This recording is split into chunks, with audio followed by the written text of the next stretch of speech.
My last special only dropped on Netflix the Christmas before last. And in that special, I talked about the previous special going to #1 because of all the complaints. And the silly cunts did it again. When will they learn? It's like, honestly, it's like, ban it from the #1 everywhere.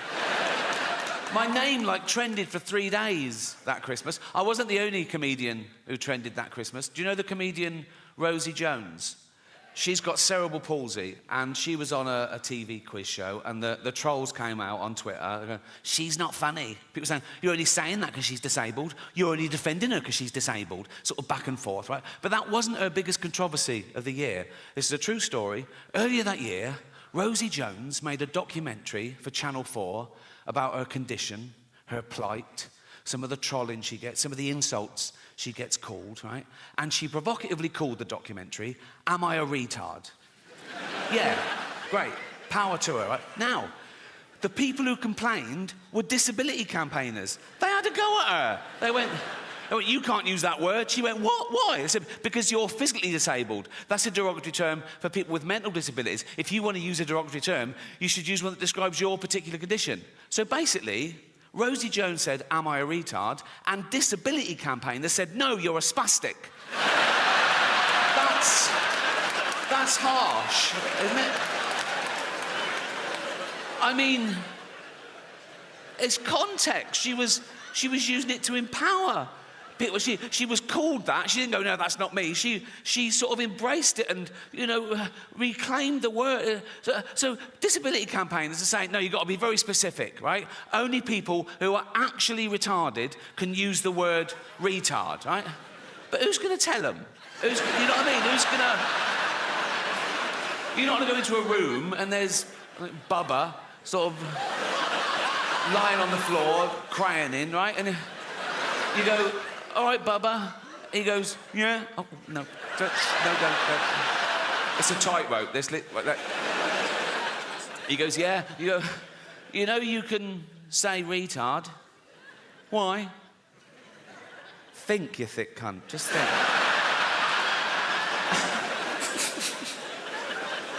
Anyway, I think she should be allowed to use the word in context. If she can't use the word, then I've used the word now, so I'm in trouble again. Actually, I didn't use the word, did I? This is a point I want to make. People say, oh, he used the word so-and-so. I didn't use the word. Using the word would be calling someone that word. That's using the word, isn't it? I said the word in a discussion about the fucking word. That should be allowed, shouldn't it, amongst adults? And if there's one thing we should all agree on, whatever side of the political fence you're on, we should all agree that free speech is still a really good thing. It always has been.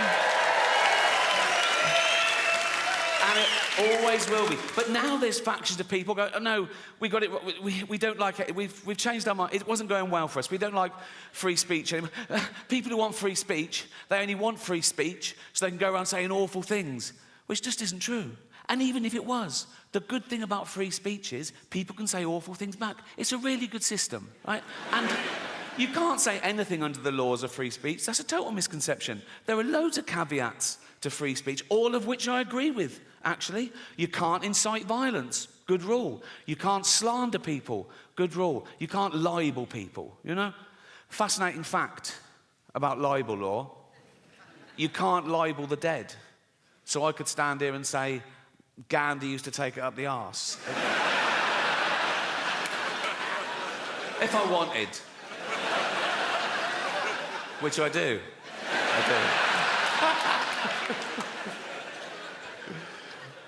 But free speech is the most important human right there is. It's the right from which all other rights come. Without free speech, you couldn't have human rights, and we've got free speech, in theory, in this country, for a little while longer.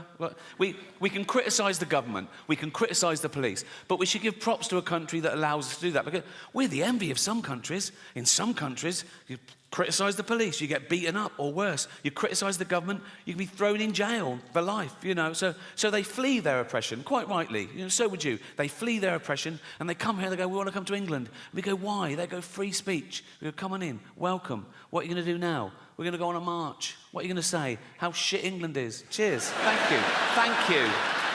That is their right. But I'm too old now not to say what I want, you know? I want to say and do what I want all the time. I want to do my favourite thing all the time. I don't even like doing my second favourite thing if I think I could be doing my favourite thing. Do you know what I mean?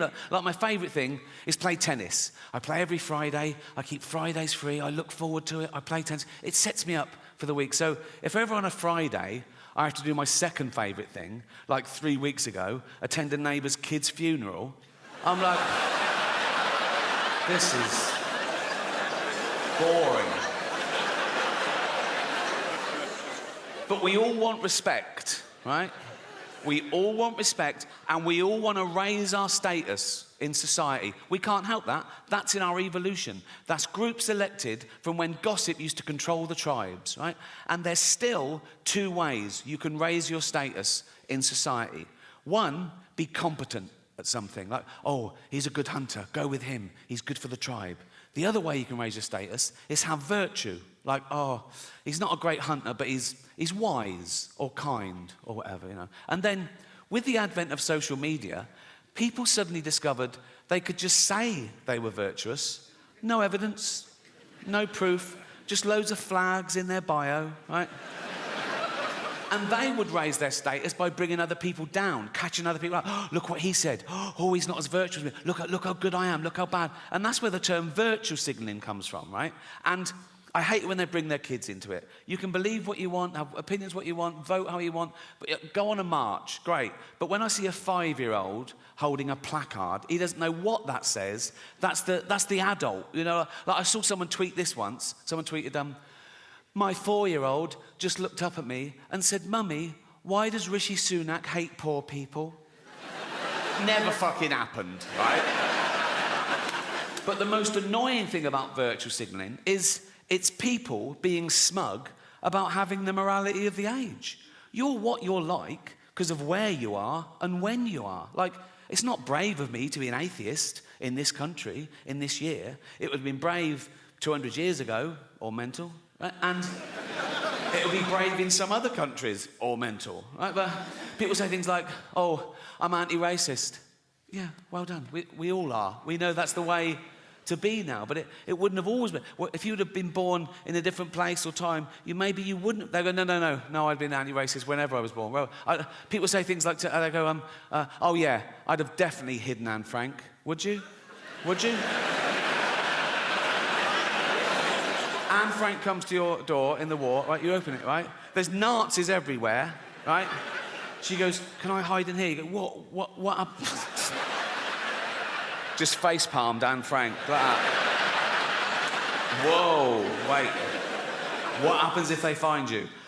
They murder me and you. Go next door. They've got a lovely big attic, they've got a typewriter, you're gonna... But I'm anti-racist, of course I am. But I'm willing to admit that if I'd have been born 300 years ago and I was white and wealthy, I'd have probably have owned slaves. Because I'd be nice to them, so shut up, right? I'd be the best slave owner you've ever fucking... No, I'd dress mine well, I'd dress my slave... Yeah, I would. I'd dress mine in little suits, right?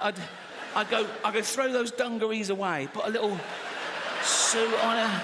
All the other slaves looking at it, I go, fuck. And I go, right, let's go to the pub, boys. Right? And all the white people go, you can't take your slaves to the pub. I go, fuck you, fascist. They're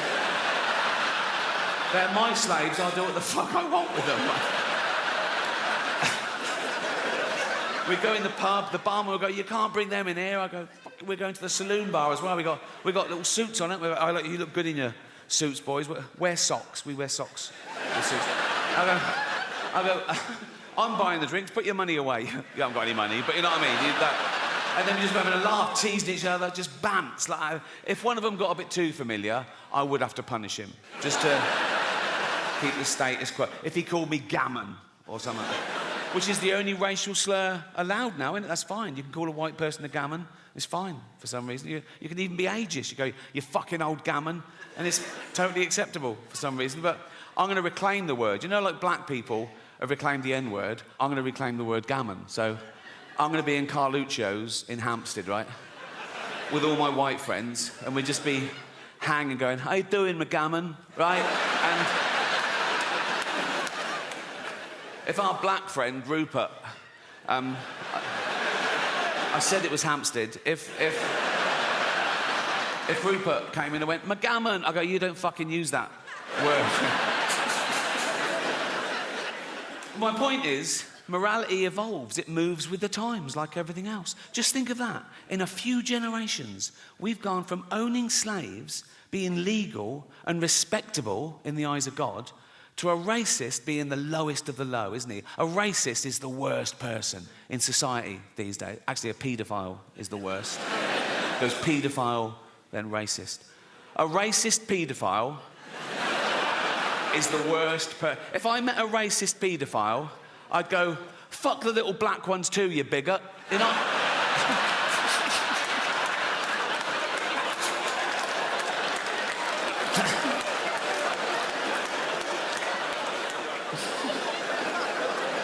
That's fine, that's fine, it's fine.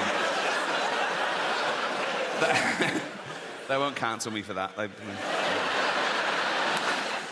I mean, they've been trying to cancel me for about 15 years, and they've always failed. And often the people trying to cancel me have been other comedians writing for the posh papers, doing that thing they always say, he's punching down. Well, comedy should punch up. We only punch up. We punch up. Their idea of punching up, they have a go at Boris Johnson.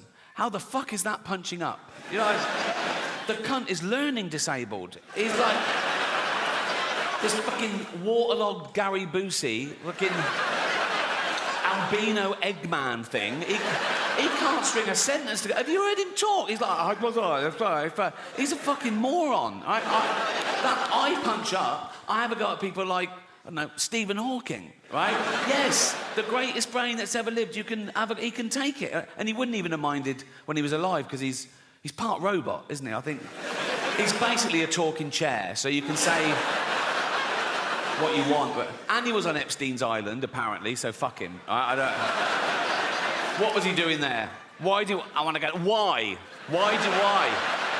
You're like just there doing fuck. I would go, what? I know pedos who'd kill for a ticket to that. And he's just taking up a space. It's probably DEI or something. And they go, we need one. Like, I'll go, what are you doing here, Steve? He go, I'm thinking weird shit. Fuck off.